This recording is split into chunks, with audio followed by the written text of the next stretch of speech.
साथियों, मैं doctor BS Baghel, ENT surgeon. हमारे नाक कान गले में बहुत सारी समस्याएं आम हैं। इसमें एक समस्या रहती है कान की सफाई।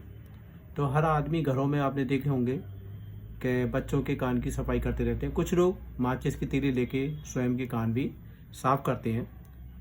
तो हमारा जो कान है उससे हम सुनते हैं, सुनाई कम देना ये बहुत बड़ी समस्या है।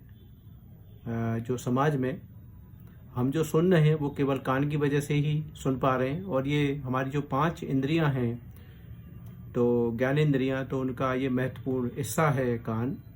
ये बहुत बेहद नाजुक अंग है और साफ सफाई बेहद संवेदनशील तरीके से करनी चाहिए। जरा सी अगर लापरवाही हो जाए तो कान का पर्दा जो है नुकसान हो जाता है, फट जाता है। तो विश्व स्वास्थ्य संगठन के हिसाब से हमारे 6.5 करोड़ लोग लगभग बहरेपन की समस्या से पीड़ित हैं। तो हमें कान को जो साफ़ सफाई करनी है, तो कान में जो साफ़ सफाई कोई परेशानी की बात नहीं है।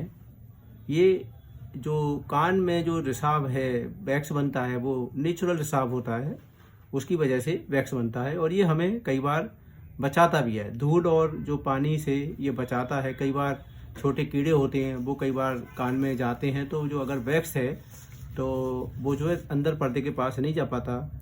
इसमें जो ज़्यादा गंदगी वैक्स अगर इकट्ठा हो जाता है कान में तो ये थोड़ी समस्याएं बन जाती हैं, जैसे कान ब्लॉक हो जाता है, घंटी जैसी कान में आवाज़ आती हैं, खुद की कभी कभी आवाज़ गूंजती है, सुनाई कम देता है और चिड़चिड़ापन जो जिसके कान में वैक्स है, गंदगी है, उसे फील होता है।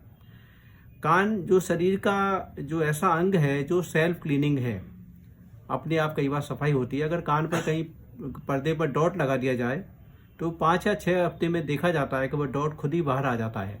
इसे हम सेल्फ क्लीनिंग ऑर्डर कहते हैं। कुछ हम जब खाते हैं, जबड़ा चलता है या कान पर प्रेशर पड़ता है, तो उसमें जो कान में गंदगी होती है वो खुद बाहर निकल आती है। कान में अगर गंदगी जम जाए, वैक्स अगर ज़्यादा आ जाता है, तो उसमें उसको सॉफ्ट करना बहुत ज़रूरी है। इसके लिए हम लोग ड्रॉप का इस्तेमाल करते हैं और ये 5 से 6 दिन बाद 3-4 बार अगर हम ड्रॉप डालें तो कान का जो वैक्स है वो सॉफ्ट हो जाता है और कई बार वो अपने आप बाहर आ जाता है। ध्यान रहे, कान के अंदर की जो सफाई है वो नुकीली पिन से नहीं करनी। कोई लकड़ी का पहना जो हिस्सा होता है वो भी यूज नहीं करना है। और जो विशेष बात है, सड़क छाप जो लोग होते हैं कई बार साफ करते हैं, तो उनको भी कान को बचाना है। इसमें मोस्टली होता यह है कि कान के पर्दे में कान में घाव बन जाता है और लेने के देने पड़ जाते हैं। इसीलिए स्पेशलिस्ट से दिखाना चाहिए, ENT सर्जन से मिलना चाहिए। बहुत बहुत धन्यवाद।